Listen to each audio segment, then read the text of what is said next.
नमस्कार सबैजनालाई। आज मिति 2082 साल वैशाख 1 गतिको दिन। आज नयाँ वर्षको धेरै धेरै शुभकामना छ तथा यही भिडियोको माध्यमबाट मेरा सबैजना आफन्तजनहरू, आमा बुवाहरू, इष्टमित्रहरू, दाजुभाइहरू, प्यारी श्रीमती लगायत मेरा प्यारा छोराछोरी, गाउँमा बस्ने दिदीबहिनीहरू सबैजनालाई सम्पूर्ण लगायत देश विदेशमा बस्नुहुने सबै प्यारा इष्टमित्र दाजुभाइ तथा आफन्तजनहरूलाई मेरो यो भिडियोको माध्यमबाट नयाँ वर्षको धेरै धेरै शुभकामना व्यक्त गर्न चाहन्छु।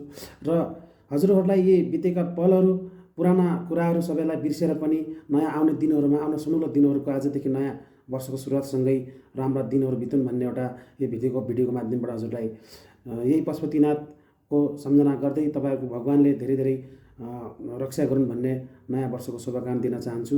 र यो भिडियोले हजुरले सबैजनाले लाइक र सब्सक्राइब गरिदिनु होला। र म देशदेखि, आफ्नो नेपालको देशदेखि धेरै टाढा भए पनि मैले सम्झेको छु, मेरो देश नेपाललाई छातीमा राखेको छु र देशको गौरव र कहिले पनि त्यहाँका इतिहासका पन्नाहरू र त्यहाँका नयाँ संस्कृतिहरू, त्यहाँका कलाकृतिहरू कहिले पनि बिर्सिने छैन।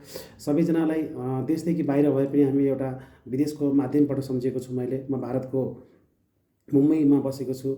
गत 18 वर्षदेखि मुम्बईमा बसेको छु। एउटा होटलको म्यानेजर छु र हजुरहरूले सबैले सम्झिनु होला मलाई र मलाई कहिले पनि नबिर्सिनु होला। र फेरि पनि एकचोटि हजुरहरूलाई नयाँ वर्षको धेरै धेरै धेरै धेरै शुभकामना छ भन्न व्यक्त गर्न चाहन्छु। धन्यवाद। Thank you so much all of you everyone. Bye by.